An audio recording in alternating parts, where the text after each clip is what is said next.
The secure phone on Captain Marcus Reeves's bedside table vibrated at 0347 hours. He was awake and reaching for it before the first buzz completed, a habit formed over 15 years in signals intelligence operations. His eyes, already adjusted to the darkness of his sparse bedroom, focused immediately on the encrypted message. Anomaly detected. Frequency pattern 57 alpha. Reeves sat upright, the last wisps of sleep vanishing instantly. 57 alpha wasn't just any frequency. It was a classified military communications band that shouldn't be showing anomalies of any kind. He swung his feet to the floor of his modest ranch-style home on the outskirts of Sierra Vista, Arizona, just 20 miles from Fort Huachuca, where the U.S. Army's Intelligence Center of Excellence was based. "Confirm verification protocol," he typed back, his fingers moving with practiced efficiency. 3 seconds later, verified. Multiple intrusions. Patterns suggest external mapping. Reeves stood, already mentally cataloging the equipment he would need. At 42, his 6-foot frame remained military trim, his movements efficient as he dressed in nondescript tactical pants and a dark gray Henley.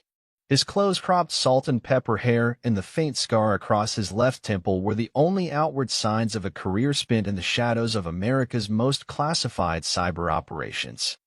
The morning air carried the crisp scent of desert sage as Reeves stepped onto his porch, scanning the perimeter of his property from habit. The pre-dawn darkness revealed nothing unusual, just the silhouettes of mesquite trees and the distant outline of the Huachuca Mountains against a star-filled sky. His nearest neighbor was 3 miles away, precisely why he'd chosen this location after transitioning from active NSA operations to his current role leading a specialized ghost recon unit. The drive to the secure facility took 17 minutes. Reeves maintained signal discipline, using no electronics that could be tracked. The abandoned-looking warehouse on the outskirts of town gave no indication of the technological fortress housed within. After passing through 3 layers of biometric security, Reeves entered the command center where Technical Sergeant Layla Nasser was already hunched over a bank of specialized monitoring equipment. "Talk to me," Reeves said, moving directly to the main display. Nasser, 34 with a PhD in quantum encryption from MIT before joining the military, pointed to a visualization of signal patterns. Her fingers moved rapidly across the touchscreen interface, expanding sections of code. First anomaly appeared at 0322. Subtle, would have missed it if your detection algorithm wasn't scanning for precisely these deviations. She highlighted a section of seemingly random data.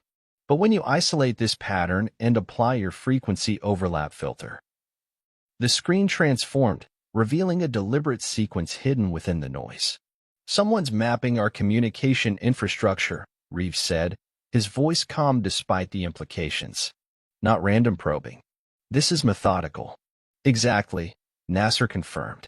"And they're good. Really good. They're mimicking authorized access patterns to avoid triggering standard security protocols." Reeves studied the data, recognizing elements that reminded him of techniques he'd helped develop years ago. "They're using a modified version of phantom access," he said quietly. "That's a classified NSA penetration methodology." Nasser's eyes widened slightly. "How would anyone outside? That's what we need to find out." Reeves moved to his workstation and entered a 16-digit code from memory, accessing systems few people knew existed.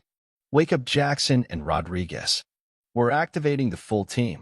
Within 30 minutes, the remaining members of Ghost Recon Team 7 had assembled. Master Sergeant Derek Jackson, the team's field operations specialist, arrived first, a former Delta operator whose 6 deployments had left him with a perpetual watchfulness and a talent for seeing patterns in chaos. Technical Sergeant Miguel Rodriguez followed shortly after, the team's communications specialist who could build a secure transmission setup from seemingly random components. "Our passive monitoring picked up sophisticated probing of military communication channels," Reeves explained, displaying the data across the main screen.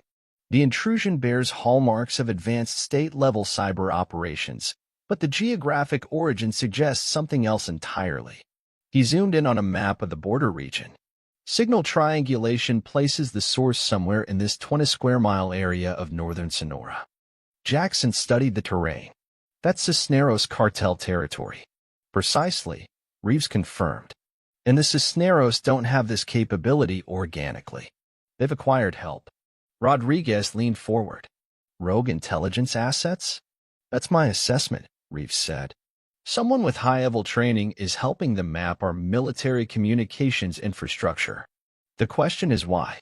Reeves moved to a secure cabinet, activated the biometric lock with his palm, and retrieved a specialized laptop that wasn't connected to any network. From his pocket, he removed a secure drive and connected it to the system. "This is Neptune's Trident," he said as complex code filled the screen. "A detection system I developed after Operation Silverfish in 2019. The team knew better than to ask about Silverfish. Operations that Reeves referenced by name were invariably classified beyond their clearance. What mattered was that he had tools none of them knew existed. Neptune's Trident doesn't just detect intrusions, it creates a fingerprint of the methodology, allowing us to identify the specific actors." Reeves's fingers moved across the keyboard with practiced precision.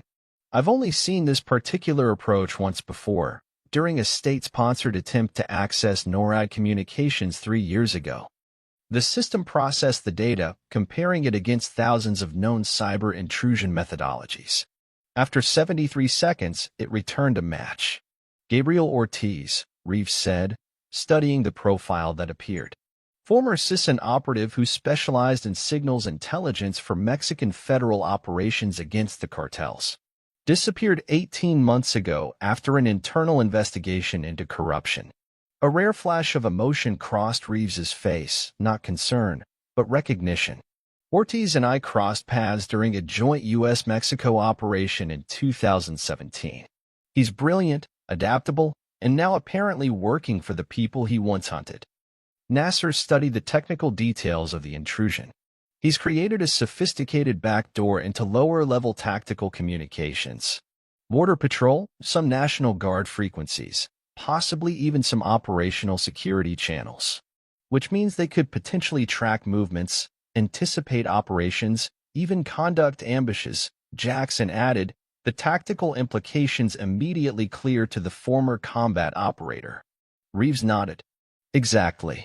And they've been in our systems for at least 72 hours based on these patterns." The room fell silent as the implications settled over the team.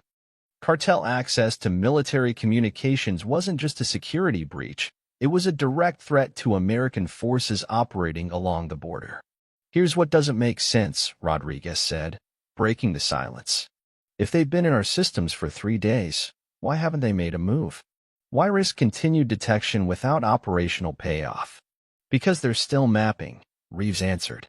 "They're not just looking for tactical chatter. They're looking for something specific."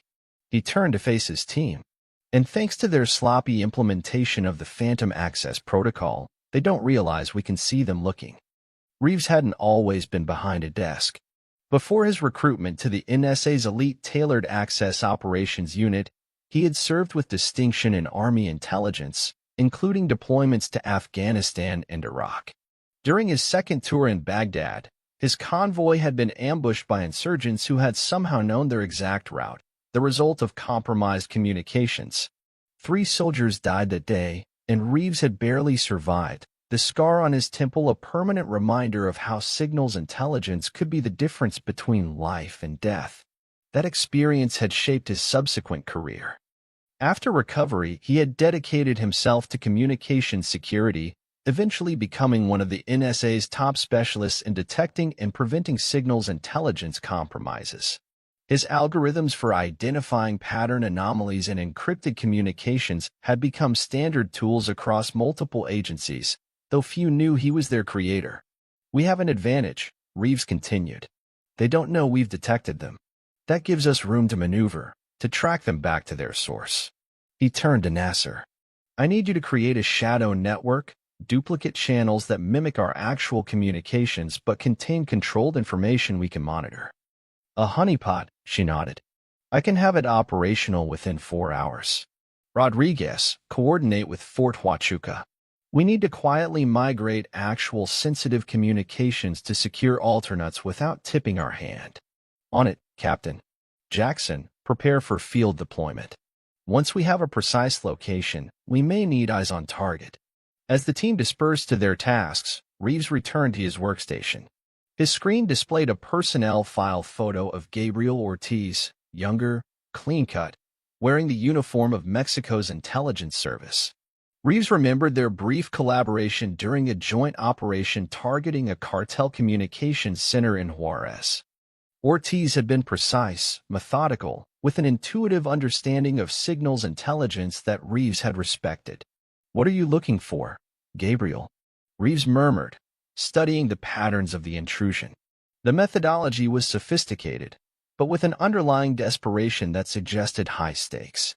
This wasn't just about tracking border patrol movements or standard interdiction operations. The cartel was hunting for something specific in military communications. Reeves's secure phone vibrated with an incoming message. The text was brief: Atlas protocol authorized. Full operational discretion granted. He nodded slightly. Atlas protocol meant the highest levels of military intelligence had been notified and had given his team complete autonomy to address the threat. It also meant the situation was deemed critical to national security. At his home 20 miles away, secured in a hidden compartment beneath the floorboards, lay a case containing equipment few civilians had ever seen. Tools developed by the NSA Special Collection Service for the most sensitive signals intelligence operations. If this escalated as Reeves suspected it might, he would need those resources.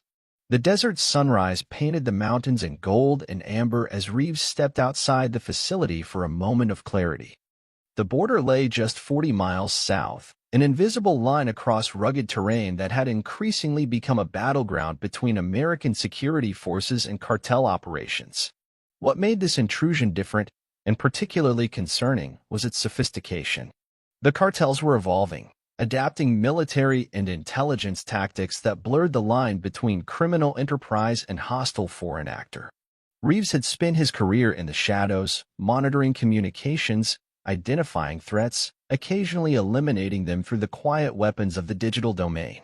He had helped dismantle terrorist networks by compromising their communications, had provided the intelligence that guided special operations forces to high-value targets, had ensured American forces maintained their information advantage in conflicts around the world.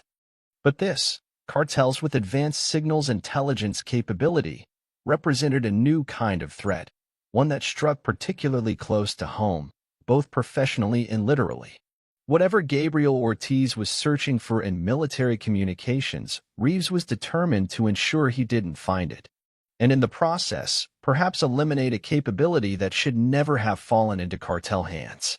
As he walked back into the secure facility, Reeves's mind was already cataloging the operational security protocols they would need to implement, the counterintelligence measures required, and the resources they would deploy to track the intrusion to its source.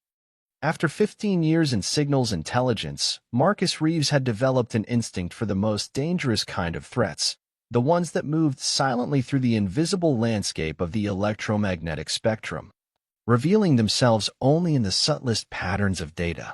And every instinct he had developed across those years was now telling him that what they were facing was just the beginning of something much larger and much more dangerous than a simple communications breach. The secure operations center hummed with activity as sunrise painted the desert landscape outside. NASA's honeypot network was operational, a perfect mirror of the compromised military communications channels, but isolated from actual sensitive information. Now they waited, monitoring for the intruders to take the bait. Movement on Channel 7, Rodriguez announced at 0942, his voice calm but alert. They're probing the frequency allocations for the Tucson Sector Border Patrol. Reeves moved to Rodriguez's station, studying the visualization of data packets flowing through their simulated network. They're looking for patrol schedules, he observed, watching the pattern of queries. Specifically night operations along these three sectors. He highlighted areas on the digital map that corresponded with known smuggling corridors. This wasn't unusual. Cartels regularly sought intelligence on border patrol movements. What made this different was the sophistication of the intrusion and the specificity of the information being targeted. "Hold on," Nasser said, her fingers rapidly adjusting parameters on her system. "They've shifted focus. They're now scanning for something else." She paused, eyes narrowing. Military transport schedules. Reeves felt a familiar tightness in his chest, the sensation that had preceded every significant intelligence discovery in his career. What kind of transports? Cross-referencing patterns. It looks like they're searching specifically for secure material movements. High-value shipments, special protocols. Jackson, who had been silently observing from his station, looked up. They're hunting for something specific being transported across the border region. Or someone, Reeves added. He turned to Rodriguez. "Any high-value asset movements scheduled in the next 72 hours? Rodriguez accessed a classified database. 2. A technical team from Sandia Labs moving specialized detection equipment to Fort Huachuca tomorrow, and..." He paused, a protective detail escorting a former CISN official who's being brought in for consultation on cartel financial networks. "Name?" Reeves asked, though he already suspected the answer. "Colonel Javier Mendoza." The room fell silent as the implications became clear. Mendoza had been Gabriel Ortiz's superior at CISN before Ortiz disappeared.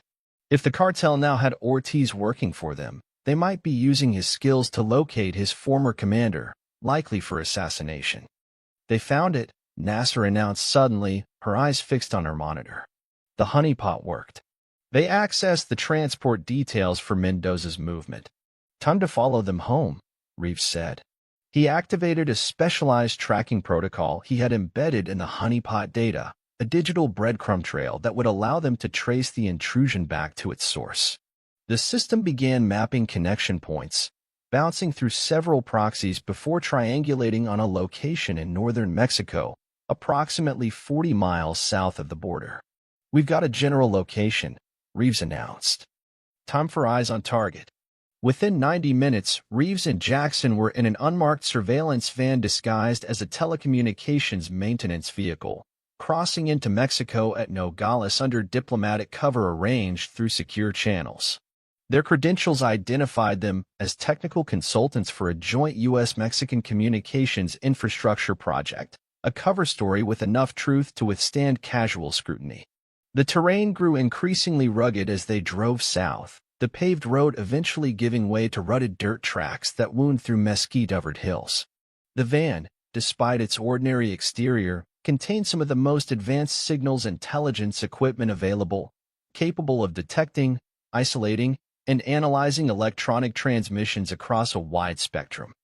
2 miles to the first triangulation point, Jackson said, navigating using a specialized GPS system that left no digital footprint. "If the signal origin is correct, it should be somewhere in this valley." Reeves nodded, adjusting the settings on a directional antenna concealed within what appeared to be standard maintenance equipment. The system began passive collection immediately, gathering electronic signals without emitting any traceable transmissions of their own. They stopped at what looked like an abandoned agricultural inspection station, positioning the van to appear as if they were conducting routine maintenance on nearby communication lines. Jackson deployed physical surveillance, using high-powered optics to scan the surrounding area while Reeves focused on the electronic signals environment. "Getting something," Reeves said after 27 minutes of scanning. "Encrypted transmissions, non-standard protocols." He adjusted the equipment, isolating the frequency. "Definitely not commercial or standard government bands." The signal analyzer began breaking down the transmission patterns, not decrypting the content, but mapping the methodology used to secure it. After several minutes of processing, the system highlighted a match. "That's Gabriel's fingerprint," Reeves confirmed, recognizing the encryption pattern that matched samples from the intrusion into military networks. "He's here, or at least his equipment is." Jackson returned from his perimeter check, slipping into the passenger seat. 2 properties within range that could be the source. A ranch compound about a mile southeast that has unusually robust security for a cattle operation. and what looks like a communications relay station on that ridge to the west. Reeves considered the options. The relay station would provide better line of sight for transmissions, but the ranch offers better physical security and cover for operations. He studied the signal strength indicators. Let's get closer to the ranch first. They drove a circuitous route that wouldn't suggest direct interest in the ranch, stopping at several points to maintain their telecommunications worker cover while gradually working their way closer to the target. Half a mile from the ranch's perimeter, Reeves picked up a significant increase in signal strength. "This is it," he said quietly, adjusting the equipment to capture more detailed readings. Multiple encrypted channels, sophisticated transmission security protocols. Definitely not standard cartel communications. Jackson used a specialized camera with a telephoto lens to capture images of the compound while maintaining their cover position. The ranch appeared well-maintained but unremarkable at first glance.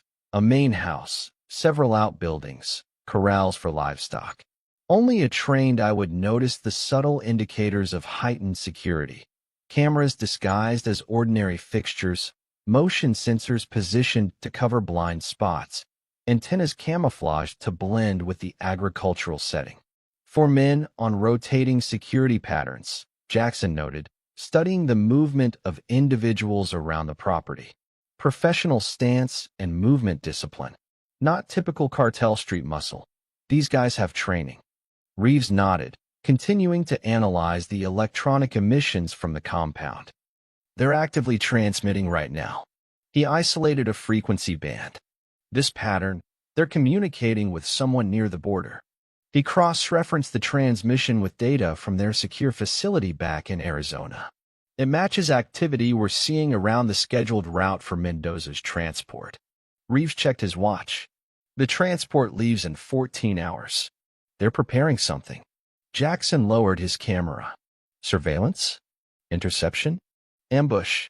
Could be any of those, Reeves replied. But given the resources they've committed and the sophistication of their approach, I'm betting on a direct action operation to take out Mendoza. As they continued monitoring, a black SUV with tinted windows approached the ranch from the main road. Jackson captured high-resolution images as it passed through the security gate and stopped near the main house. 3 men exited the vehicle, 2 obvious security personnel and a third, slimmer figure carrying a laptop case. Reeves studied the images on the van's secure system. The quality was exceptional, capturing details down to the distinctive wristwatch worn by the man with the laptop. Recognition software processed the image, comparing it against known intelligence assets. Positive ID, Reeves confirmed after a moment. Gabriel Ortiz. Seeing his former colleague now working for the cartel brought a complexity of emotions Reeves rarely experienced in operations. Professional disappointment mingled with a tactical satisfaction at confirming their target. Whatever had led Gabriel to switch sides, money, coercion, ideology, it didn't change what needed to happen next. We need to alert the transport security detail, Jackson said. If they're planning an interception, those teams need to know. Reeves nodded, but his mind was working through a different calculation. We'll warn them, but we also have an opportunity here. Gabriel doesn't know we've traced him. If we move against the transport operation directly, we tip our hand and lose the chance to neutralize their entire signals intelligence capability. He made a decision. We continue surveillance, gather all the intelligence we can on their operation and capabilities. Meanwhile, we'll have Nasser and Rodriguez work with the transport security team to modify their plans without revealing why. If we do this right, we can both protect Mendoza and track this all the way back to whoever is running Ortiz. As they settled in for extended surveillance, Reeves's mind flashed back to Kabul, 2011. He had been working signals intelligence support for a high-value target extraction, monitoring enemy communications to provide real-time intelligence to the assault team. The operation had gone smoothly until the final extraction phase, when unexpected chatter indicated the presence of a previously undetected threat cell. Reeves had made the call to redirect the extraction helicopter to an alternate landing zone, adding 12 minutes to the team's exposure but avoiding what turned out to be an ambush with heavy weapons positioned to target the primary LZ. The mission commander had later told him those 12 minutes of additional risk had saved the entire team from certain catastrophe. Now, years later, he was again balancing risk calculations with incomplete information. The difference was that this time, the threat wasn't half a world away, but just 40 miles from American soil, and the adversary wasn't a foreign militant group, but a sophisticated criminal organization with capabilities increasingly similar to hostile nation-states. By 1700 hours, they had compiled extensive intelligence on the ranch operation.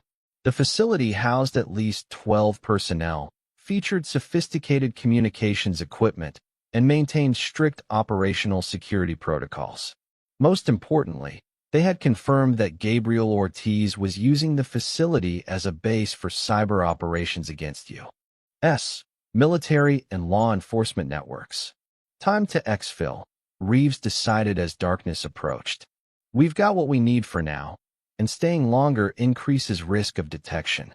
They initiated their departure, maintaining the telecommunications worker cover as they packed up their equipment and began the drive back toward the border. They were 5 miles from the ranch when Jackson, checking their passive detection systems, noticed something. "We've got a vehicle following at a consistent distance," he reported. Black SUV, similar to the one Ortiz arrived in.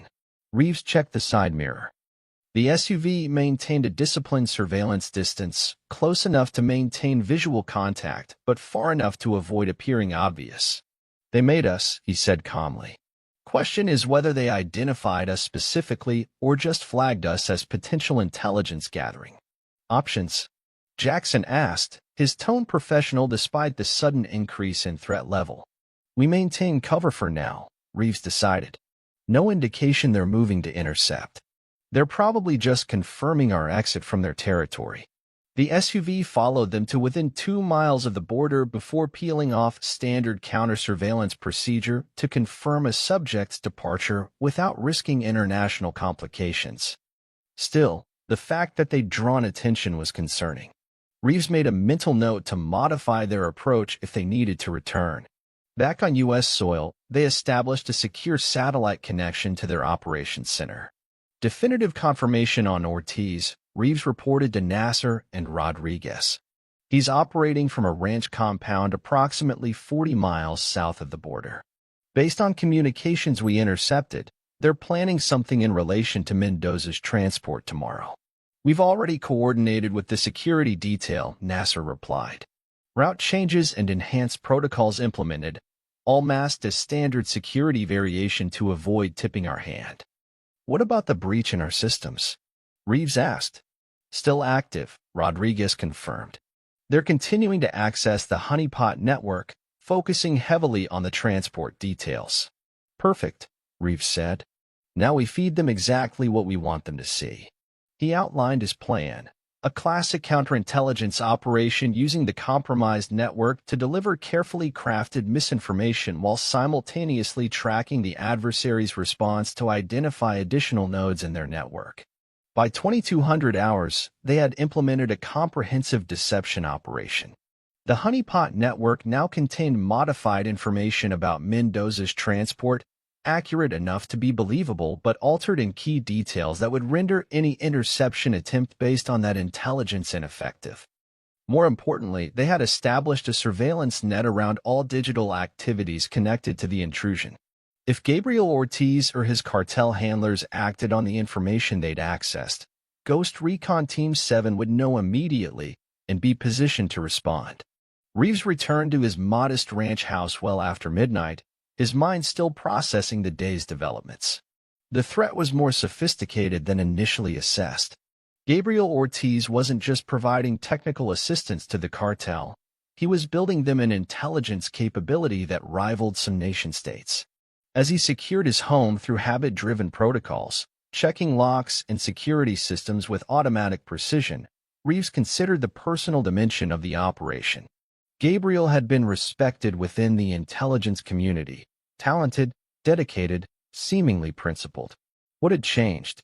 Money was the obvious answer, But Reeves had known enough intelligence officers who turned to understand it was rarely that simple. He pulled a secure laptop from a hidden compartment in his closet and reviewed Gabriel's file once more. Family in Mexico City, distinguished service record, commendations for operations against the very cartels he now served. Then, 18 months ago, an internal investigation into information leaks, followed by his disappearance before conclusions could be reached. Something was missing, a piece of the puzzle that might explain the transformation from decorated intelligence officer to cartel asset. Understanding that missing element could be crucial to anticipating Gabriel's next moves. Reeves's secure phone vibrated with an incoming message. The text was from Nasser. Honeypot accessed again. Transport details downloaded. Preparing surveillance for morning operation. Tomorrow would bring the next phase of this chess match, a game played in the shadows of both digital and physical domains, with lives hanging in the balance. Whatever Gabriel and his cartel handlers were planning, Ghost Recon Team 7 would be waiting. Dawn broke with the harsh clarity unique to the desert, shadows retreating across the sand and rock as Reeves arrived at the operations center. He had slept exactly 4 hours, a discipline honed during his years in military intelligence. The facility was already at full operational status, screens displaying multiple surveillance feeds and data streams. Transport team initiated movement 10 minutes ago, Rodriguez reported as Reeves entered. Mendoza is secure in the convoy, operating under the modified protocols we established. And our friends across the border? Reeves asked, accepting a cup of coffee from Nasser. Increased communications activity beginning approximately 30 minutes ago, she replied, bringing up a visualization of intercepted signal patterns. They accessed the honeypot information 3 more times overnight, focusing on the route and timing details we planted. Reeves nodded, studying the real-time map displaying both the actual transport route and the decoy route they had planted in the compromised systems. The two paths diverged significantly 20 miles north of the border, where the terrain created a natural choke point, the perfect location for an ambush. We've got multiple surveillance assets monitoring the decoy route, Jackson added. Drone coverage plus 2 ground teams positioned with line of sight to the most likely intercept points. What about our systems? Any attempts to go deeper than the honeypot? Reeves asked, his mind already calculating possible contingencies. Nasser shook her head. No attempts to penetrate beyond what we've allowed them to see. They appear to be focusing entirely on the transport operation. It was both encouraging and concerning.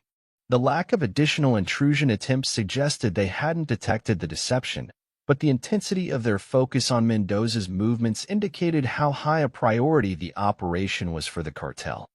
Sir, we've got movement, Rodriguez called out suddenly. Multiple vehicles departing the ranch compound, heading north toward the border. The surveillance feed showed 3 SUVs and a tactical-style truck leaving the property they had identified the previous day. Even at this distance, the imagery was clear enough to show that the vehicles were loaded with personnel and equipment. Estimated 8 to 12 individuals, Jackson observed, studying the enhanced images. Body language and movement patterns suggest military or law enforcement training. These aren't street-level operators. Reeves felt a familiar tension building, the calm focus that preceded operational engagement. Any sign of Gabriel? Rodriguez adjusted the surveillance feed, zooming in on the lead SUV. Confirmed. He's in the front passenger seat of the lead vehicle. The image quality was remarkable, clearly showing Gabriel Ortiz with what appeared to be a specialized laptop and communications equipment. They're not just going to hijack the transport, Reeves realized, the pieces falling into place. They're going to use Gabriel's capabilities to identify and neutralize the security protocols first, then move in for the capture or kill. It was a sophisticated approach, one that blended signals intelligence with direct action in a way cartels hadn't typically demonstrated. The implications extended far beyond this single operation. If successful, it would represent a significant evolution in cartel tactical capabilities. Time to contact? Reeves asked. At current speed, they'll reach the border in approximately 45 minutes, Rodriguez replied. The decoy convoy will reach the potential intercept point in 90 minutes. And the actual transport? Operating exactly to modified protocols. Currently 30 miles east of the decoy route and proceeding without incident. Reeves made his decision. We maintain surveillance on Gabriel's team. Let them cross the border. Border Patrol and local agencies have been briefed to allow monitored passage as part of our operation. We let them set up for their ambush, then move in once they're committed. The plan carried risks. Allowing a cartel tactical team to cross into U.S. territory, even under surveillance, meant accepting the possibility of escalation on American soil. But the intelligence value and the opportunity to capture both Gabriel Ortiz and his equipment intact outweighed the risks. Prepare for field deployment, Reeves ordered. Full tactical loadout, communications discipline protocols in effect. We move in 20 minutes. As the team prepared their equipment, Reeves's mind flashed back to a training exercise at Fort Gordon in 2015. He had been part of a joint exercise testing defensive measures against signals intelligence penetration.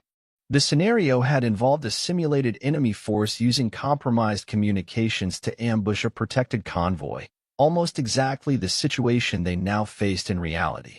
During that exercise, Reeves had led the defensive team, developing a counter-surveillance methodology that not only protected the convoy but allowed them to track the attacking force back to their command center.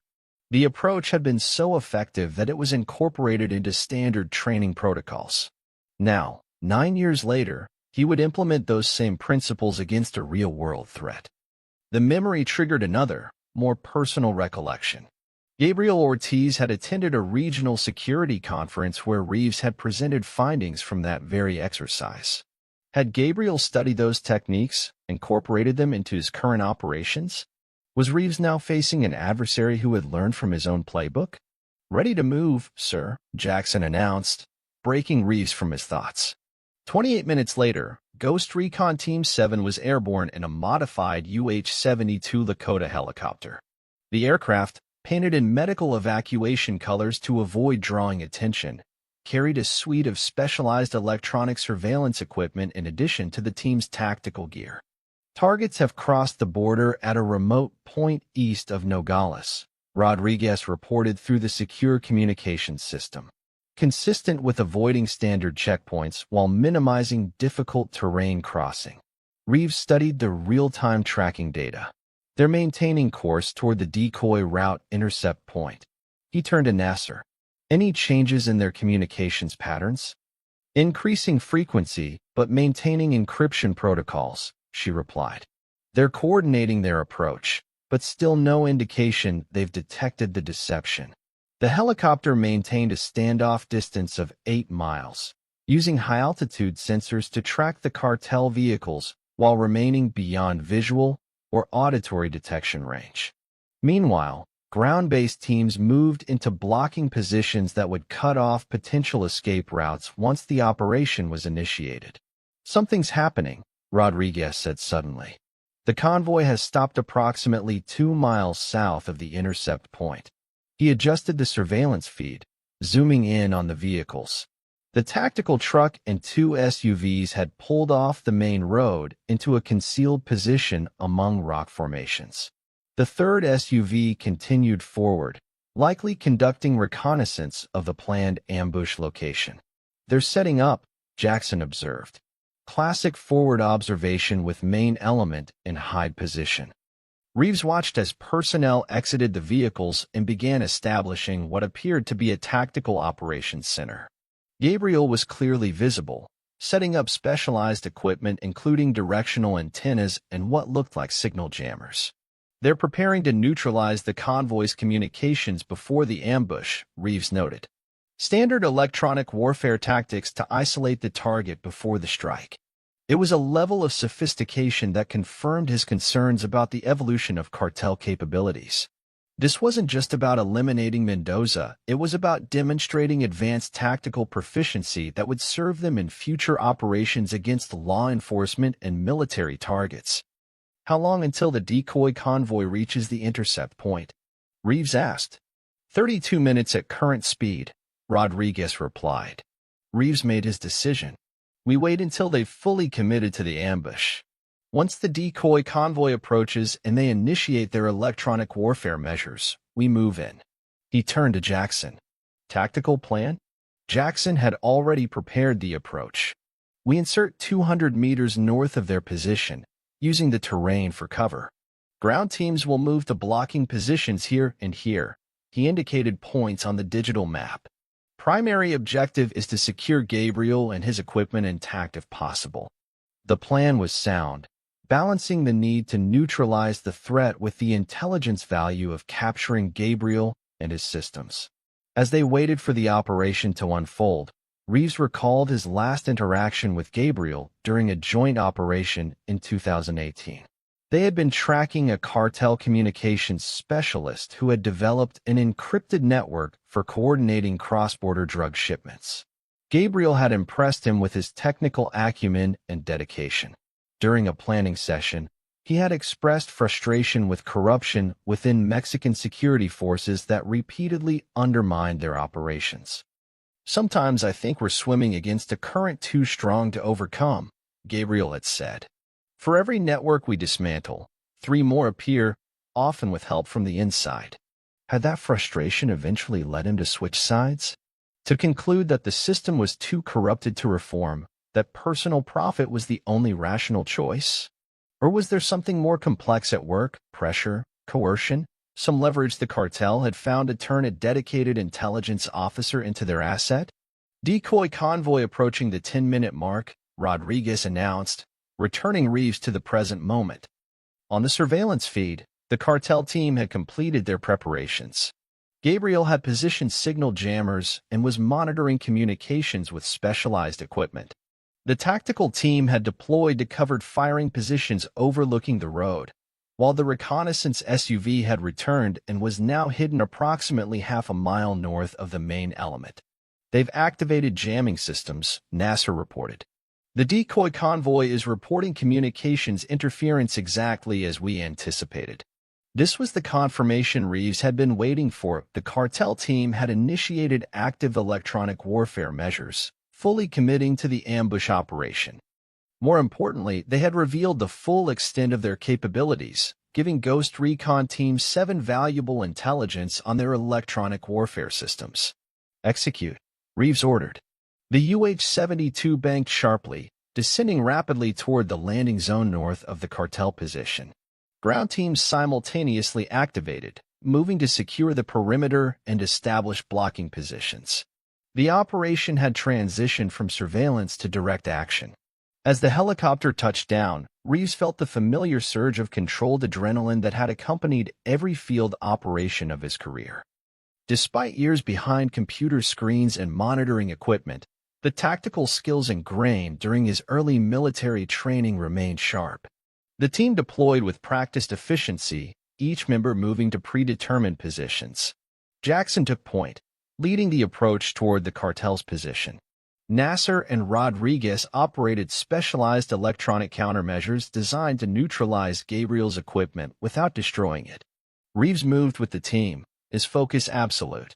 The weight of the tactical gear, ceramic plate carrier, weapons, communications equipment, felt natural despite his usual role behind the operation's center screens.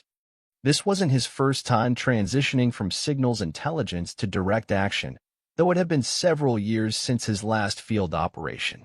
For 100 meters to target, Jackson communicated through the secure tactical network. No indication they'd detected our approach. The cartel team remained focused on the decoy convoy now just minutes away. Gabriel was visible through high-magnification optics, intent on his equipment, monitoring the jamming effectiveness and scanning for security communications. Ground Team Alpha in position, came the report from the blocking force to the south. Ground Team Bravo ready, confirmed the second team, now in position to cut off any escape to the north.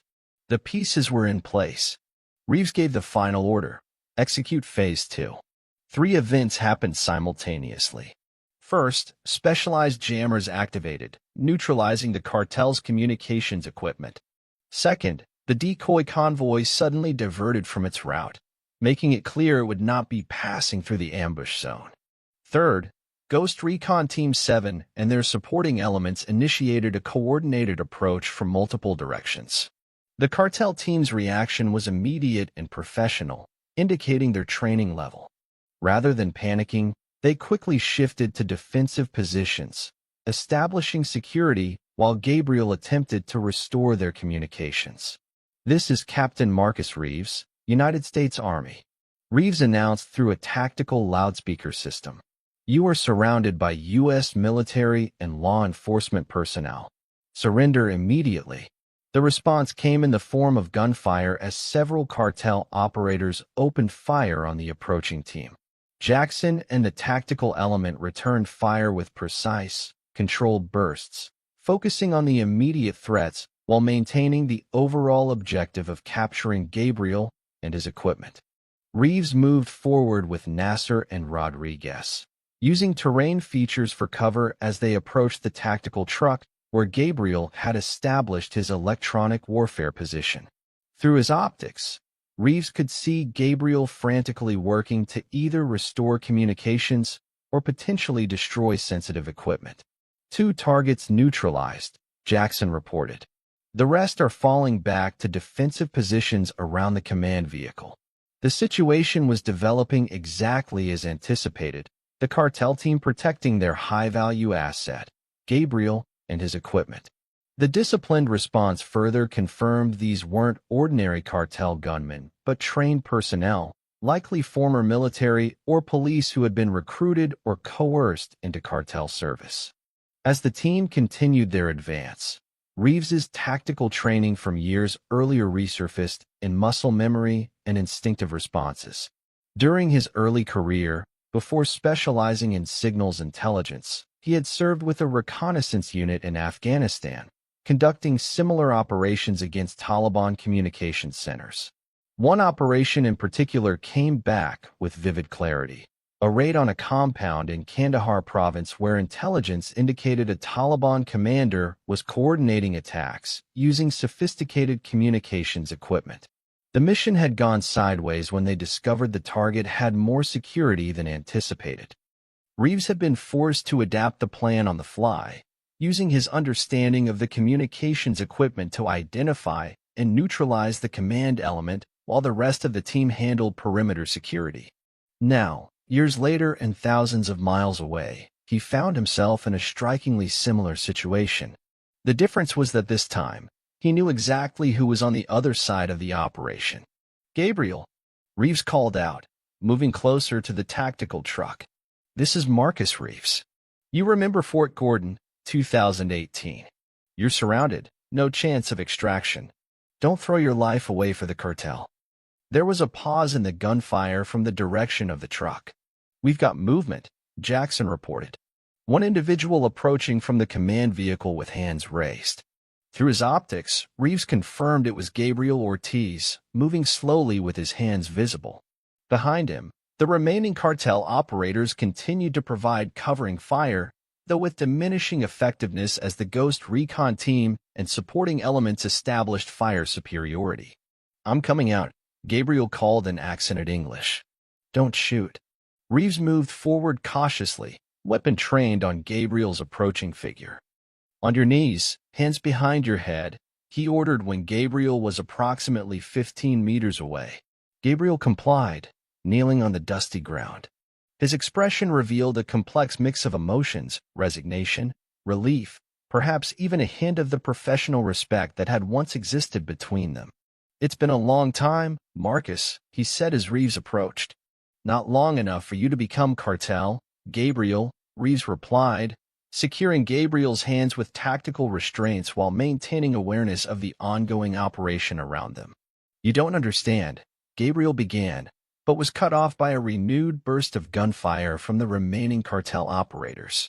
Jackson and the tactical element responded with coordinated fire, systematically neutralizing the resistance. Within minutes, the entire cartel team had been either neutralized or captured, and the area was secure. "Command vehicle and equipment secured," Rodriguez reported. "Preliminary assessment indicates all systems intact. We got everything." It was a significant intelligence windfall, not just Gabriel himself, but the entire suite of advanced electronic warfare and signals intelligence equipment the cartel had acquired. Analysis would reveal capabilities, methodologies, and potentially connections to sources who had provided such sophisticated systems. As Gabriel was escorted to the extraction helicopter, Reeves conducted a preliminary examination of the equipment in the tactical truck. The systems were impressive, a combination of commercially available technology and specialized equipment that would normally be restricted to military and intelligence agencies. How did they get their hands on this level of technology? Nasser asked, examining a particularly advanced signal processor. That's one of many questions Gabriel will be answering, Reeves replied. The success of the operation extended beyond the immediate tactical victory. They had prevented an attack on a high-value intelligence asset, neutralized an advanced cartel tactical team, and most importantly, eliminated a sophisticated electronic warfare capability that could have threatened military and law enforcement operations throughout the border region. Yet as Reeves supervised the collection and securing of the captured equipment, he couldn't shake the disquiet that came with seeing a once respected colleague now in custody as a cartel operative. Gabriel's words, "You don't understand," suggested there was more to the story than simple corruption or greed. All elements report area secure, Jackson announced. Extraction teams en route for prisoners and equipment. The operation had been executed with precision and overwhelming force, minimizing casualties while achieving all primary objectives. Yet Reeves knew from experience that successful tactical operations often revealed strategic complexities that weren't immediately apparent. "What about the actual transport with Mendoza?" he asked. "Proceeding without incident," Rodriguez confirmed. ETA to Fort Huachuca in approximately 40 minutes. At least that element of the mission was proceeding as planned. Mendoza would arrive safely, unaware of how close he had come to an ambush engineered by his former subordinate. As they prepared for extraction, Reeves approached Gabriel, who was seated in the helicopter under guard. "Why, Gabriel?" he asked simply. Gabriel looked up, his expression unreadable. "You think this is about money? About choosing sides?" He shook his head slightly. "They have my family, Marcus. Wife, daughter, parents all held at an unknown location. I was given a choice, work for the cartel or receive my family in pieces." The revelation landed with the weight Reeves had suspected was missing from the official narrative. Not corruption or ideological shift, but the oldest leverage in the intelligence world, threat to loved ones. "We'll verify that," Reeves said, maintaining professional detachment despite the impact of Gabriel's words. "Verify all you want," Gabriel replied. "But understand this, I'm not the only one. The cartels are systematically targeting intelligence officers, military personnel with specialized skills. This isn't random, it's strategic acquisition of capabilities." Before Reeves could respond, Rodriguez approached with urgent news. "Sir, we've got a problem. The actual transport with Mendoza just reported they're under attack. A completely separate cartel team hit them at a secondary location. The implications were immediate and alarming. The operation they had just disrupted wasn't the main effort. It was a diversion, or perhaps a redundancy. The cartel had multiple teams, multiple plans in place to ensure Mendoza didn't reach his destination.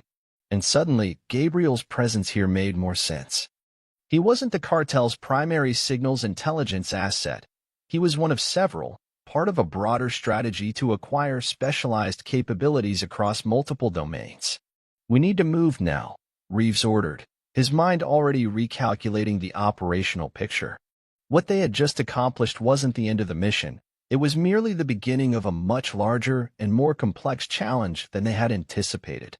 "Give me a direct line to the transport security team," Reeves ordered as they rushed to reposition assets. The helicopter lifted off with a surge of power, banking sharply toward the coordinates of Mendoza's convoy. "Connection established," Rodriguez confirmed, handing Reeves a secure communications unit. "This is Captain Reeves. Situation report." His voice was calm despite the urgency coursing through him. The response came through broken and distorted, evidence of electronic warfare measures similar to what Gabriel's team had deployed. Under attack, multiple vehicles, jammers active. Cannot establish. Losing communications. The transmission cut off abruptly. Reeves turned to Rodriguez. Last known coordinates? Highway 90, approximately 12 miles east of Sierra Vista. They diverted from the primary route as planned, but encountered a secondary ambush team. Nasser was already analyzing data from surveillance assets being redirected to the area. Thermal imaging shows multiple vehicles stopped on the highway. Looks like an ambush in progress. Reeves processed the tactical situation rapidly. The transport team consisted of 2 armored SUVs and 4 trained security personnel in addition to the driver and Mendoza himself. Against an unknown number of cartel operators with possible electronic warfare capabilities, their chances were diminishing by the second. Time to intercept? He asked the pilot. 7 minutes at maximum speed, sir. Too long. The engagement would be decided before they arrived. Give me satellite coverage and patch into any law enforcement channels in the area, Reeves ordered. And I need to speak with Gabriel. Now. Gabriel was brought forward in the helicopter cabin, hands still secured behind him. His expression shifted subtly when he heard about the second attack. You knew about this, Reeves stated, not a question but an accusation. I suspected, Gabriel admitted. It's standard cartel procedure now, redundant operations, compartmentalized teams. I only knew about my assignment. What are we facing? Numbers, capabilities, objectives? Gabriel hesitated only briefly. If it's the team I think it is, they'll have at least 8 operators with military background. Their signals specialist is a man named Vega, former Mexican Special Forces communications expert. Efficient, ruthless. Objective. Primary objective is to eliminate Mendoza. He knows too much about cartel infiltration of intelligence services. Secondary objective would be capturing any classified materials he's carrying. Reeves processed this information, integrating it with what they already knew and the tactical options available. What frequencies will they be using for communications jamming? Gabriel provided specific details about the likely equipment and frequencies, information that could be crucial in countering the electronic warfare measures deployed against the transport team. Rodriguez, use this information to establish a counter-jamming protocol, Reeves ordered.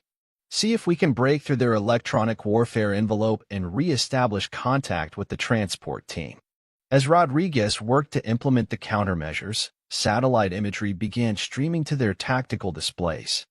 The scene was exactly what Reeves had feared. The transport vehicle stopped on the highway, surrounded by what appeared to be 3 tactical vehicles. Heat signatures indicated an active firefight in progress. Local law enforcement has been alerted, but nearest units are at least 15 minutes out, Nasser reported. We're on our own, Reeves concluded. He turned to Jackson. Tactical options? Jackson had already been analyzing the satellite feed. We come in fast and hard from the east. Use the helicopter for initial suppressive fire, then deploy to secure Mendoza. Primary challenge will be identifying friendly forces in the chaos. It wasn't ideal, but there were no perfect options when inserting into an active firefight with limited intelligence and no communications with friendly elements. Execute, Reeves ordered. He turned to Gabriel. If you're playing straight with us, help Rodriguez break through that jamming. If Mendoza dies, your leverage for cooperation disappears. Whether motivated by self-preservation or lingering professional ethics, Gabriel worked intently with Rodriguez to develop countermeasures against the jamming. His intimate knowledge of cartel electronic warfare tactics provided insights that would have taken hours to develop otherwise. I've got a partial signal, Rodriguez announced after several minutes of effort. Still broken, but we're punching through. Pinned down. 2 men down. Eastern perimeter. Request immediate. The transmission was fragmented but provided critical information. At least some members of the transport team were still fighting, and they had established a defensive position on the eastern side of the vehicles. The helicopter crested a ridge, bringing the ambush site into direct visual range. The scene was chaotic. Two black SUVs that comprised the transport were positioned defensively, using the vehicles as cover. The attacking force had established positions on three sides, using specialized vehicles with mounted equipment that could only be the jamming systems Gabriel had described. 30 seconds to engagement, the pilot announced. Ready for gun run on marked targets. Reeves designated the jamming vehicle as the primary target. Take out their electronic warfare capability first, then provide suppressive fire on these positions. He indicated the locations where cartel gunmen had established fields of fire against the transport team. The helicopter banked sharply, bringing its weapon systems to bear. The door gunner engaged with precise fire, targeting the jamming equipment while minimizing the risk to the transport team. The effect was immediate. The specialized equipment erupted in flames, and the electronic interference on their communications noticeably diminished. Transport team, this is Captain Reeves with Ghost Recon. We are engaging hostile forces from the air and will deploy ground support in 30 seconds. Confirm your position and status. This is Agent Walsh with Mendoza's security detail. We have 3 personnel wounded, including Mendoza. East side of the lead vehicle. Hostiles on west, north, and south approaches. The helicopter touched down approximately 50 meters from the eastern perimeter of the engagement area. Reeves, Jackson, and the tactical element deployed rapidly, moving in practiced formation toward the transport vehicles while the helicopter provided overhead cover. The cartel team responded with disciplined fire, shifting their focus to the new threat while maintaining pressure on the transport team. Their tactics confirmed Gabriel's assessment. These were trained operatives with military or special forces background, not common cartel gunmen. Reeves moved forward with controlled urgency, years of training overriding the adrenaline that would have clouded lesser-trained operators' judgment. He identified firing positions, communicated silently with hand signals to coordinate the team's approach, and maintained constant situational awareness despite the chaos of the firefight. They reached the transport vehicles, linking up with the remaining security personnel. Status. Reeves demanded, taking cover beside Agent Walsh, a square-jawed man with the unmistakable bearing of federal law enforcement. Mendoza took a round to the shoulder. One agent Kia, another critical. They hit us with a coordinated assault, jamming equipment knocked out communications, then precision fire from multiple positions. Reeves assessed their tactical situation. They were outnumbered, with wounded personnel to protect, but they now had the advantage of air support, and the element of surprise had shifted in their favor. We need to move Mendoza immediately, he decided. Extraction helicopter is our best option. Jackson was already coordinating fire with the remaining security agents, establishing a perimeter that would allow for a protected extraction corridor. Sir, Rodriguez called over the tactical radio. We've intercepted communications from the attacking force. They're calling for reinforcements. Estimated arrival time 12 minutes. The window for extraction was closing rapidly. Reeves made the call. Bring the helicopter in for immediate extraction. Priority is Mendoza and wounded personnel. The UH-72 repositioned for the extraction, touching down in a clearing approximately 30 meters from their position. The door gunner provided covering fire as Reeves and Jackson organized the movement of Mendoza and the wounded agent toward the helicopter. The cartel forces recognized the extraction attempt and intensified their fire, attempting to prevent the helicopter from departing with their target. Several rounds impacted the helicopter's frame, though not hitting any critical systems. Reeves personally covered the final approach to the helicopter, maintaining suppressive fire as Mendoza was loaded aboard. The wounded federal agent followed, then the remaining security personnel. Go. We'll extract with the ground team. Reeves ordered the pilot as soon as Mendoza was secure. The helicopter lifted off under fire, banking sharply to minimize its exposure to hostile fire before accelerating toward Fort Huachuca with its valuable human cargo. With Mendoza safely away, Reeves refocused on neutralizing the remaining cartel forces. Without their primary target, tactically sound procedure would be for them to break contact and withdraw.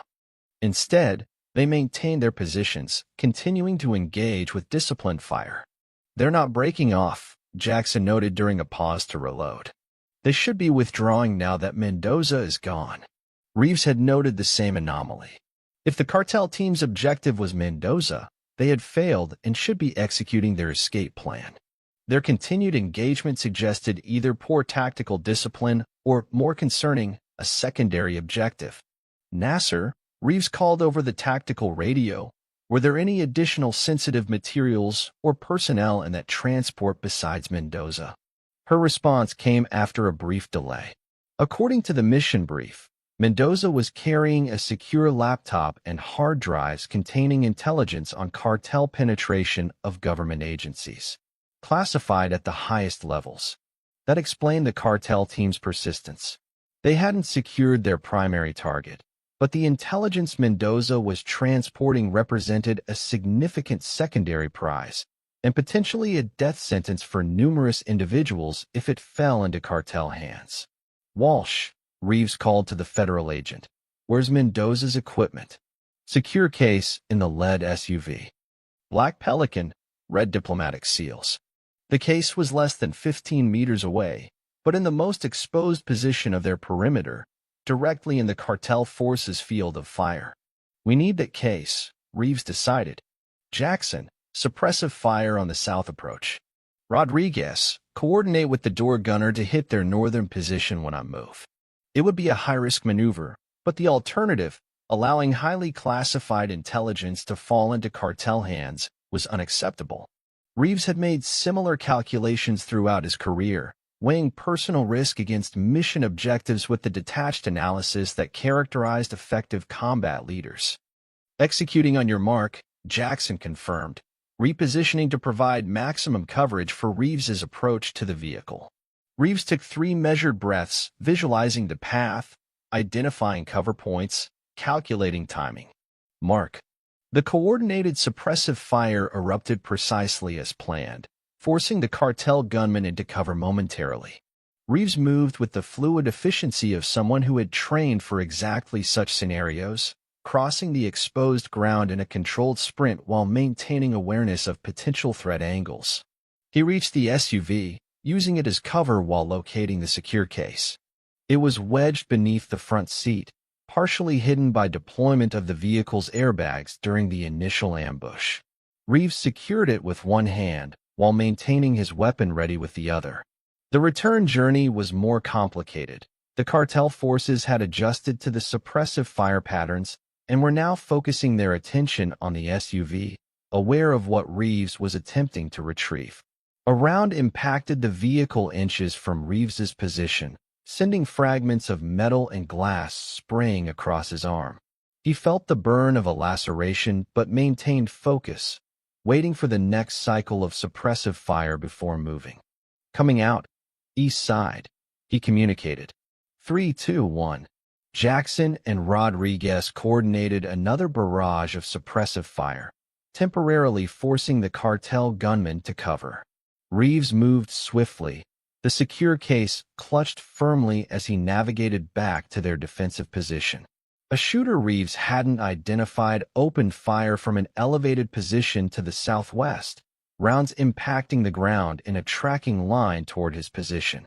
Reeves altered his path instinctively, using a subtle depression in the terrain for momentary cover before the final sprint to the defensive perimeter.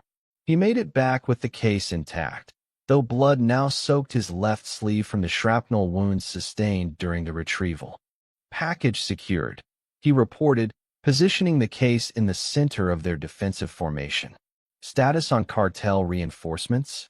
8 minutes out based on latest intercepts, Rodriguez replied. "Our ground extraction team is 12 minutes away." The math was straightforward and unforgiving. They needed to break contact and reach alternate extraction coordinates before the cartel reinforcements arrived. "New plan," Reeves decided. "We move now, southeast through the wash, then east across the ridge line. 2-team leapfrog movement to maintain rear security." It was textbook small-unit tactics for breaking contact while under fire. Establish a base of fire with one element while the second falls back to a new position, then reverse roles to maintain coverage during withdrawal.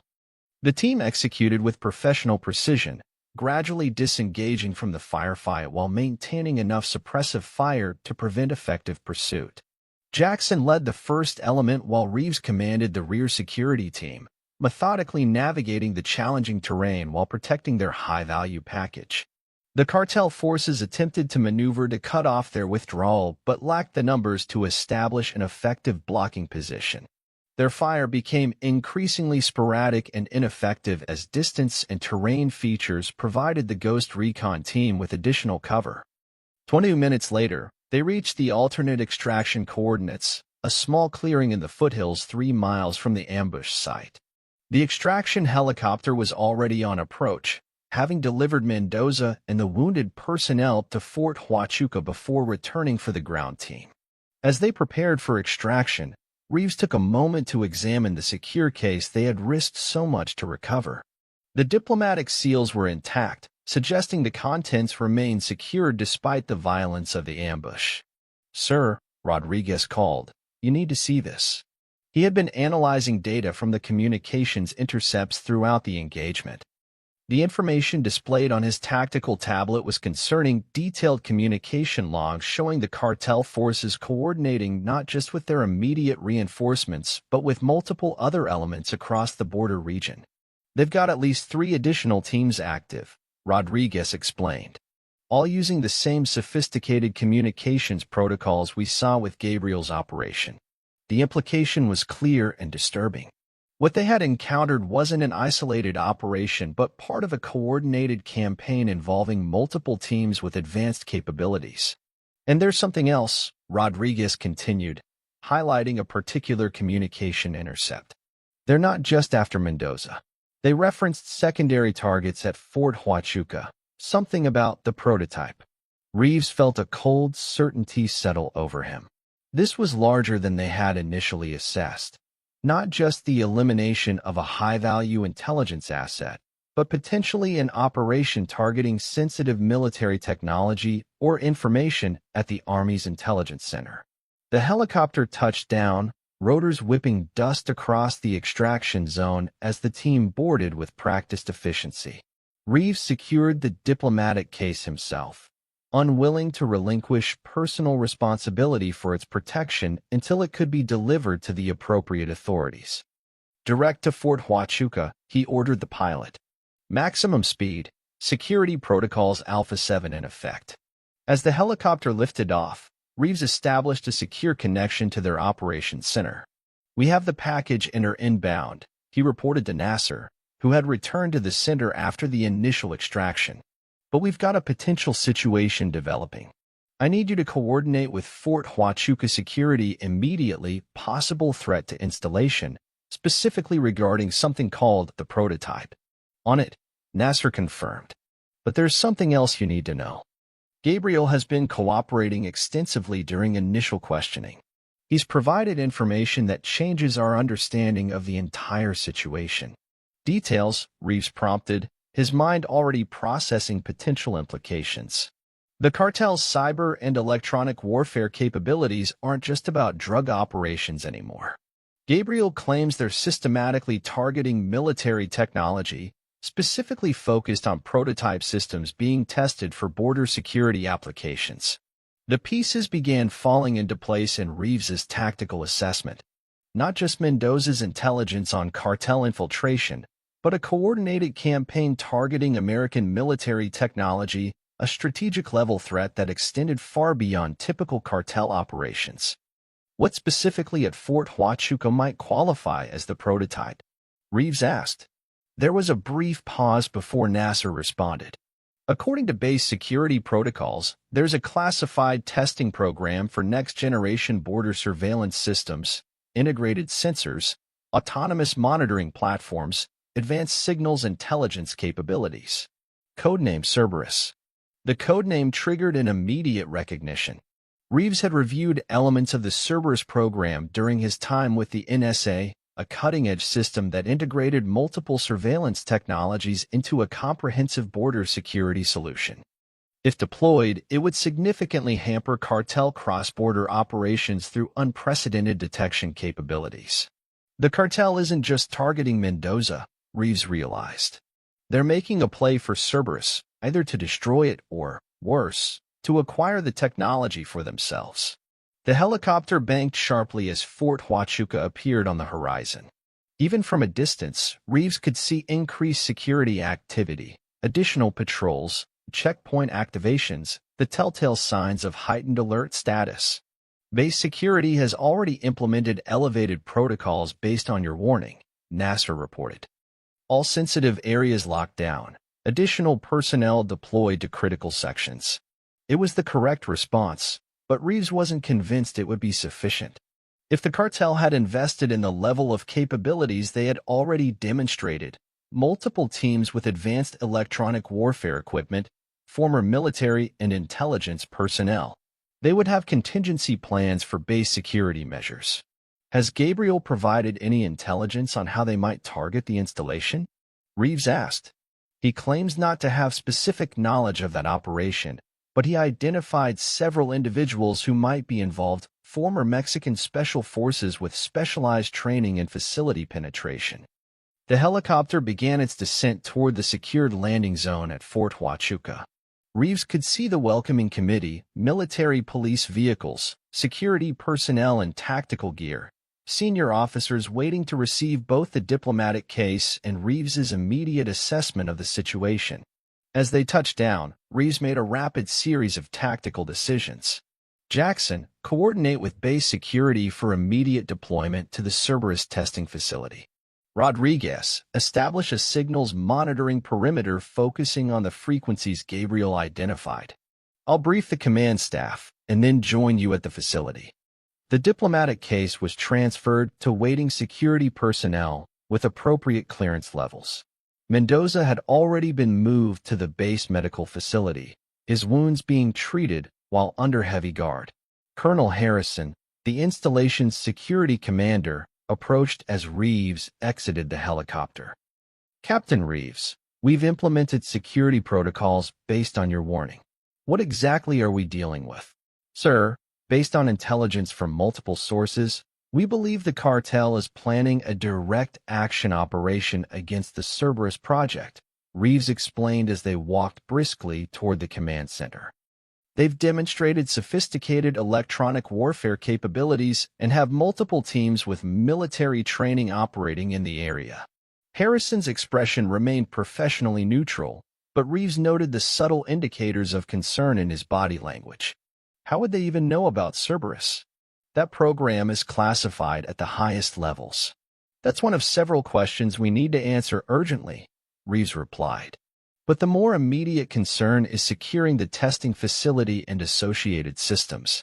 The cartel teams we've encountered so far have shown capabilities far beyond typical criminal organizations. Inside the command center, a tactical operations team was already assembled. Screens displayed security camera feeds, perimeter sensors, and personnel deployments throughout the installation. Reeves quickly briefed the assembled officers on what they had encountered and the assessed threat level. Captain, a signals intelligence officer interrupted. We're detecting anomalous electronic signatures near the northwest perimeter. Pattern matches what you described from the ambush site. The timetable had accelerated. What Reeves had anticipated as a potential future threat was already materializing.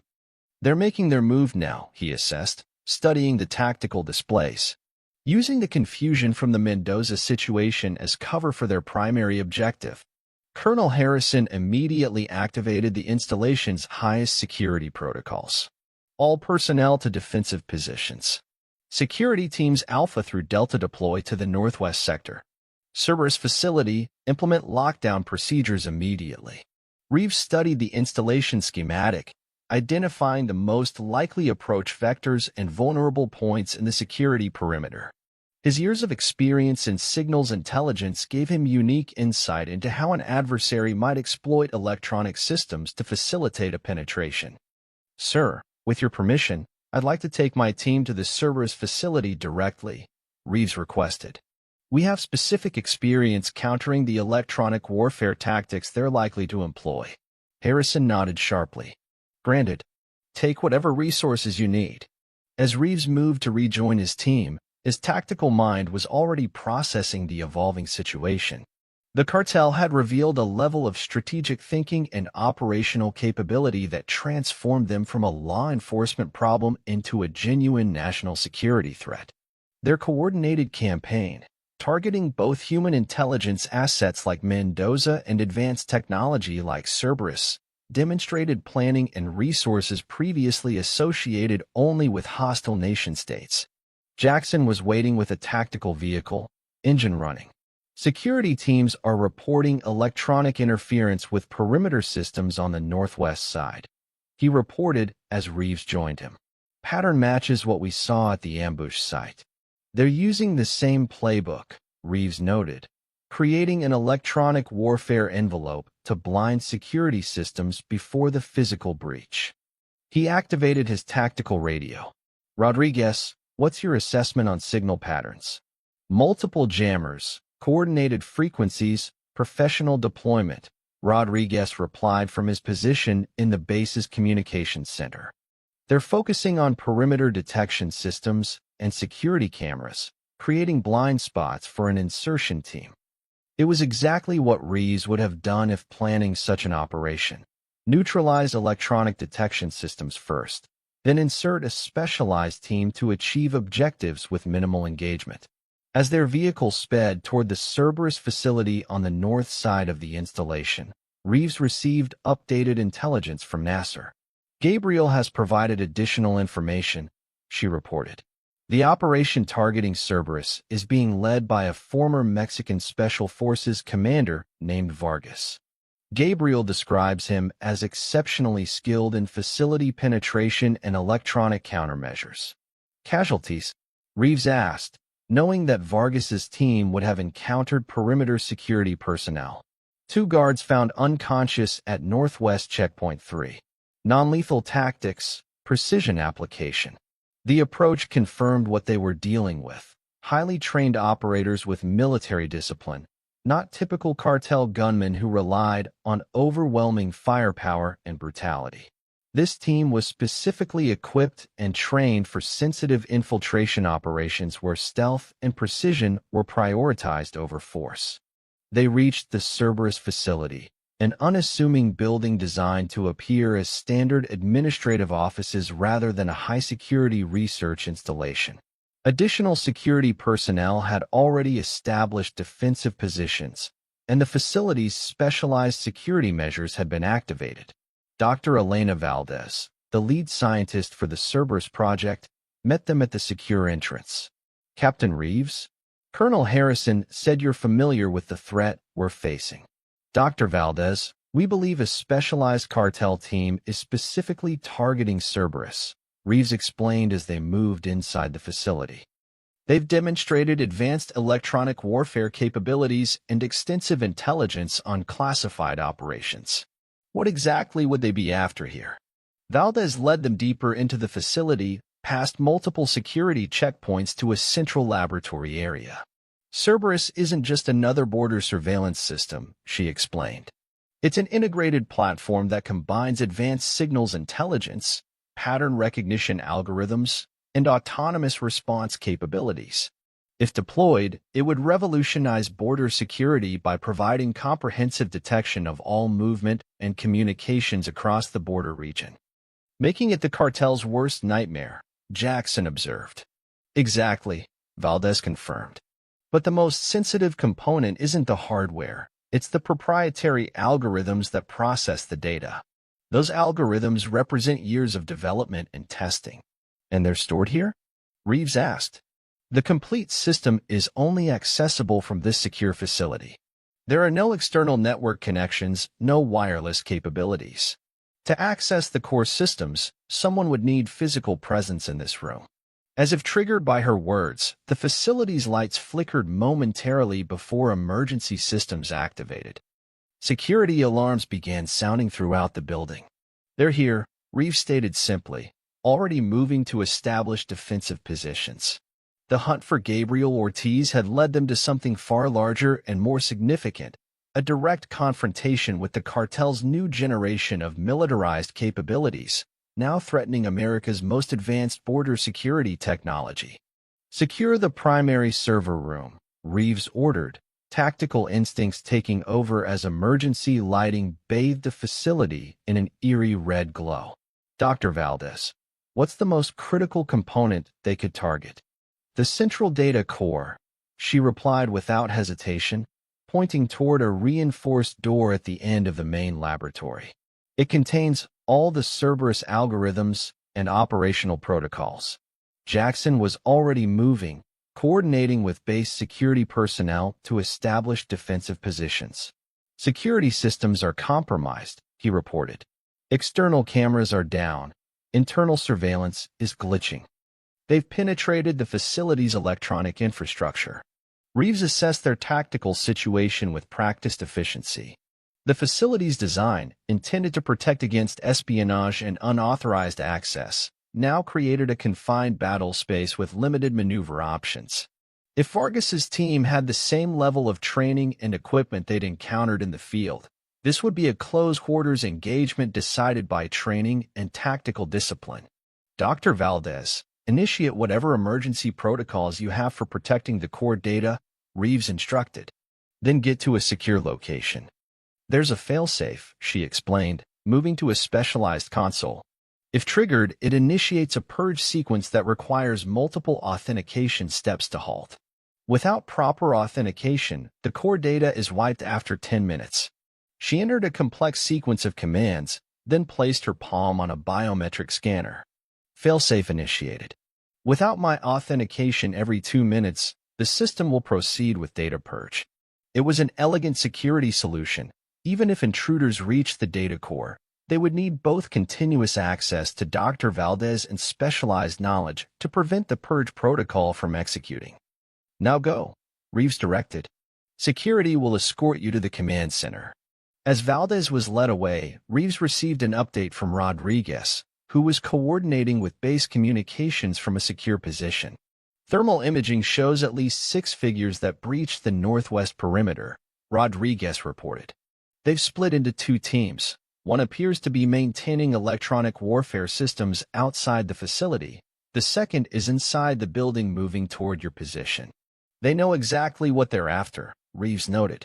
The precision of the operation indicated extensive pre-planning and intelligence gathering far beyond typical cartel capabilities. The first indication of the approaching team came not as gunfire, but as a subtle electronic disruption. Tactical radios experienced momentary interference, and the digital security displays flickered. "They're using localized EMP devices," Reeves recognized, having encountered similar technology during specialized NSA operations. "Designed to disrupt electronics without permanent damage." Jackson positioned his team at key junctures leading to the data core, establishing interlocking fields of fire while minimizing their exposure to the approaching threat. Reeves took position near the entrance to the server room, calculating angles and likely approach vectors.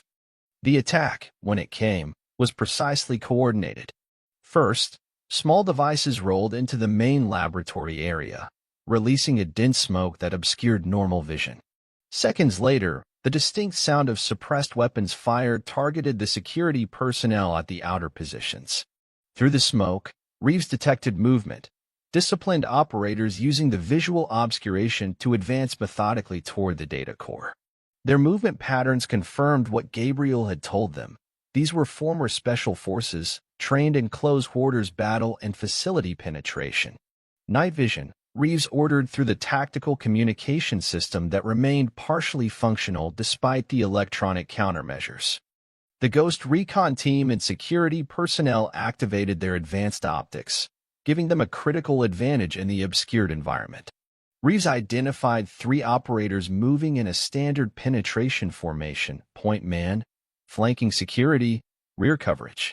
The engagement unfolded with the controlled chaos of close-quarters combat. Precise fire from Jackson's position neutralized the point operator. The cartel team responded with disciplined fire and tactical movement, seeking cover while maintaining their advance toward the data core. Reeves engaged the flanking operator, his target acquisition and fire control reflecting years of professional training. In the confined space, the difference between the opposing forces wasn't equipment or numbers, but the subtle edge in training and experience that defined elite operators. 2 down, Jackson reported after a brief, intense exchange of fire. At least 2 more approaching from the east corridor. Reeves checked his position relative to the data core entrance. If the cartel team couldn't access the core directly, they might shift to a secondary objective, capturing Dr. Valdez to halt the purge protocol she had initiated. Rodriguez confirmed Valdez's location and security status. He requested while maintaining his defensive position.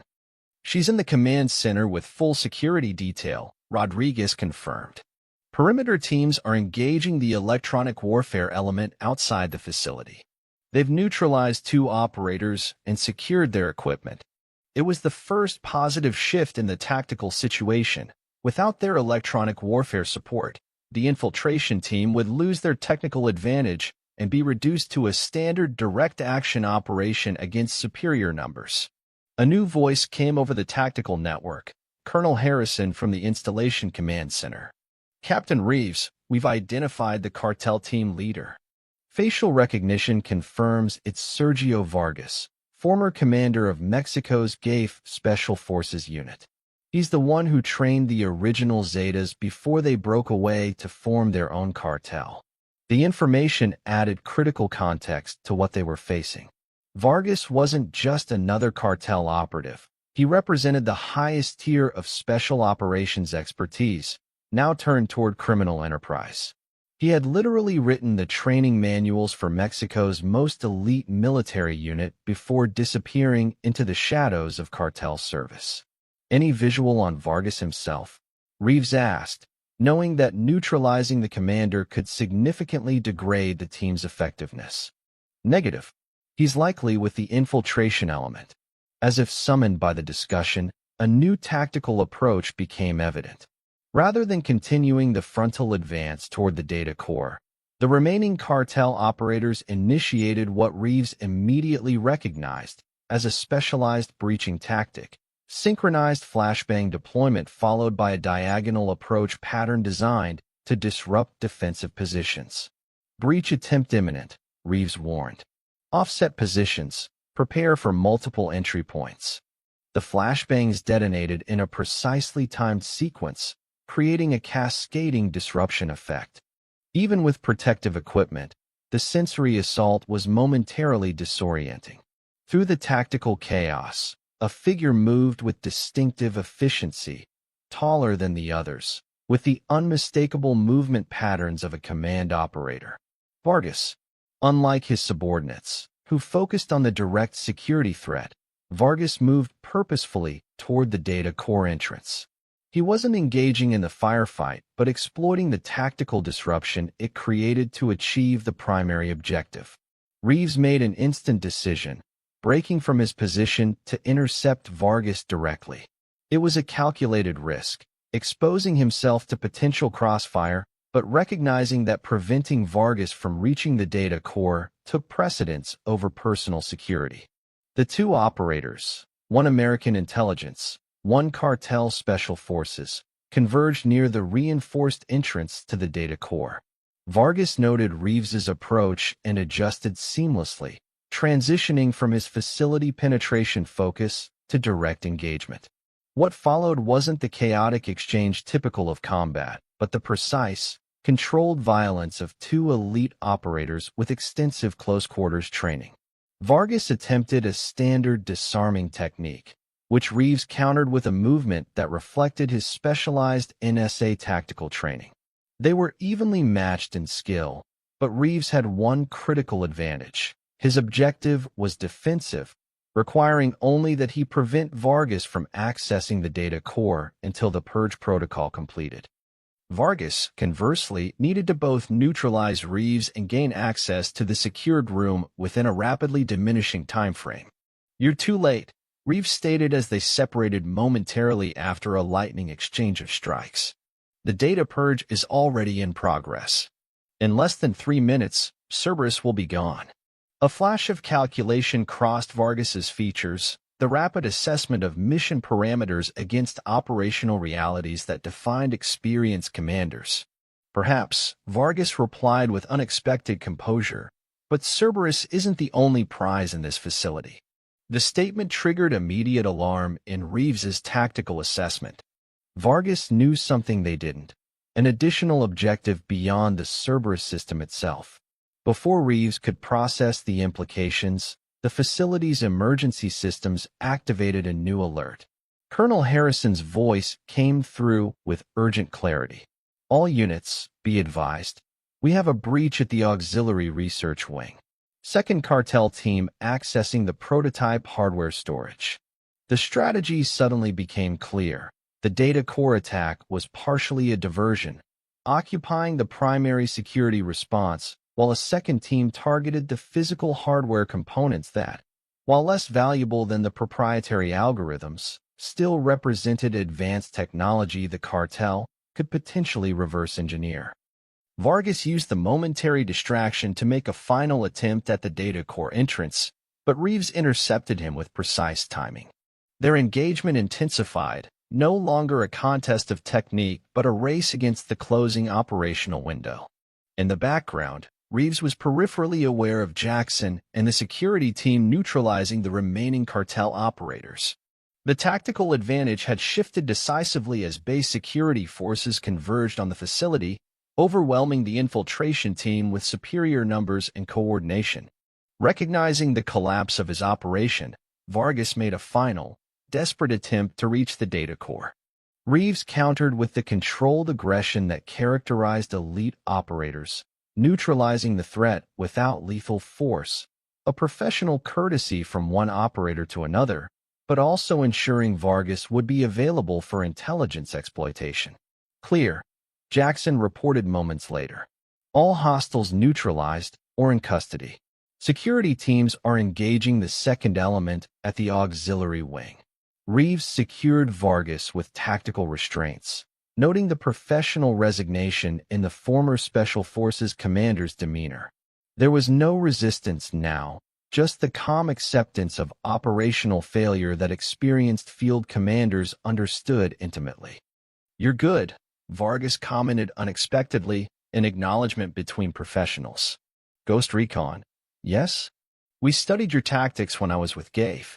Reeves didn't respond directly to the professional recognition, instead focusing on the immediate intelligence value.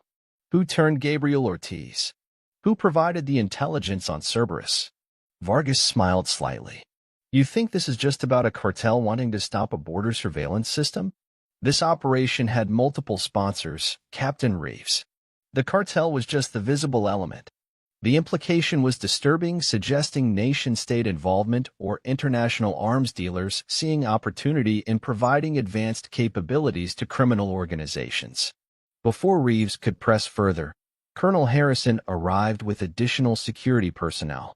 "The second team has been neutralized," Harrison reported. 2 in custody, 1 Kia. They breached the storage facility but didn't manage to remove any components. "And the data core?" Reeves asked. "Purge completed successfully. Cerberus is secure." The immediate crisis had been resolved, but Reeves recognized that what they had encountered represented something far more significant than a single operation. The cartel's leap in capabilities, from sophisticated electronic warfare to military-grade facility penetration, indicated a strategic shift that would have profound implications for border security and national defense. As base security took custody of Vargas and the surviving members of his team, Reeves found himself reflecting on the transformation he had witnessed. The line between criminal organization and national security threat had blurred significantly. The cartels were no longer content with traditional smuggling operations and territorial control. They were actively seeking military and intelligence capabilities that would place them in direct confrontation with state power. The Ghost Recon team regrouped in the facility's conference room as the security situation stabilized. Medical personnel treated minor injuries sustained during the engagement, while intelligence officers began the preliminary debriefing process. Initial interrogation of the captured operators confirms what Gabriel told us, Rodriguez reported. The cartel has been systematically recruiting former military and intelligence personnel, building specialized teams with distinct capabilities. And not just from Mexico, Jackson added. We've identified operators from at least 3 different countries' special forces backgrounds among the teams we encountered. The internationalization of cartel capabilities added another layer of complexity to an already concerning evolution. Criminal organizations had become non-state actors with military capabilities, a hybrid threat that challenged traditional security paradigms.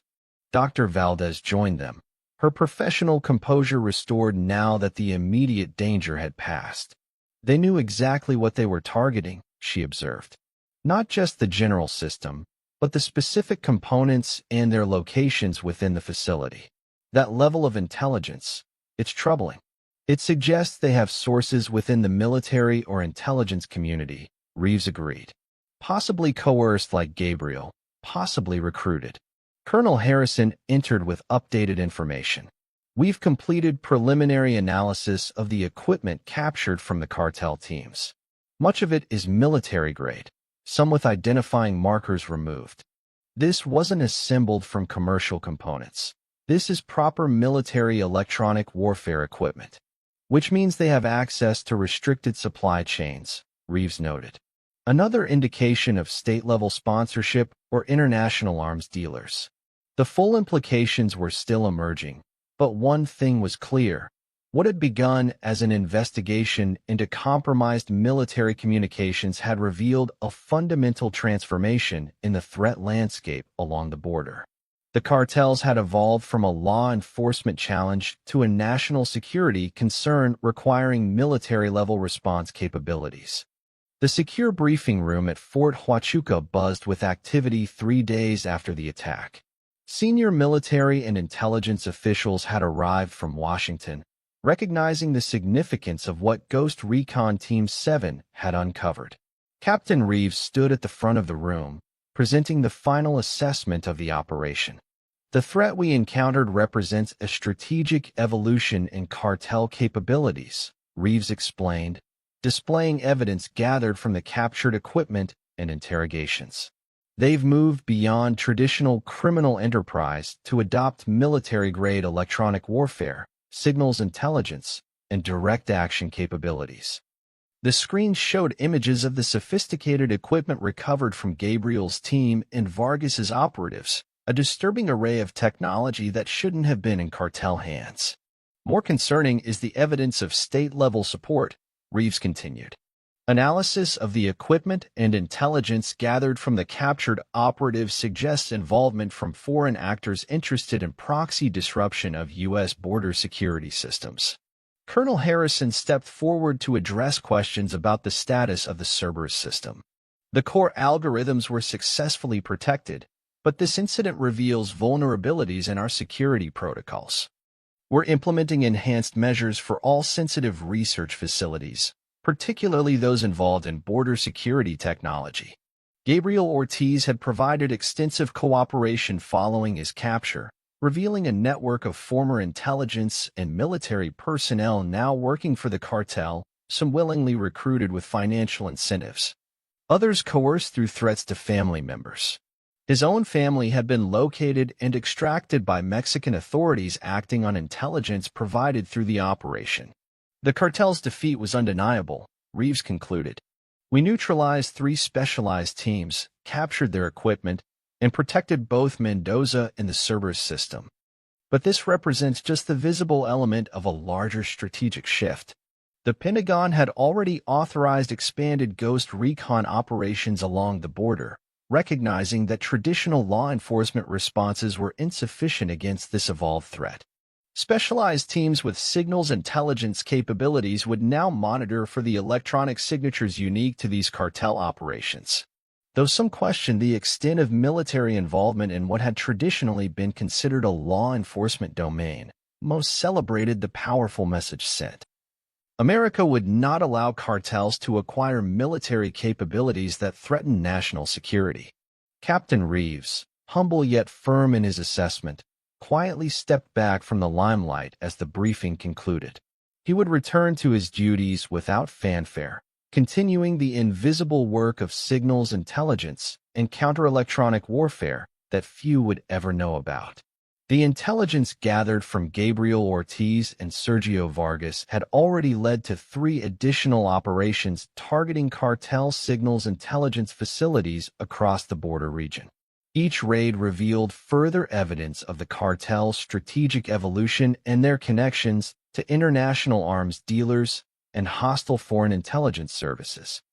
Reeves's team had returned to their unassuming facility outside Sierra Vista, monitoring communications frequencies with renewed vigilance. The battle they had fought, at the intersection of traditional military operations, intelligence gathering, and law enforcement, represented the new frontier in border security. Their story stands as a testament to an enduring American truth that genuine strength lies not in aggression but in preparedness, resolve, and the unwavering commitment to justice and liberty for all. What do you think about this incredible stand? Do you believe strength alone guarantees justice, or does real power lie in partnership, strategy, and bravery? Share your perspective in the comments below. Don't forget to subscribe for more gripping real-life stories of courage in the face of overwhelming odds.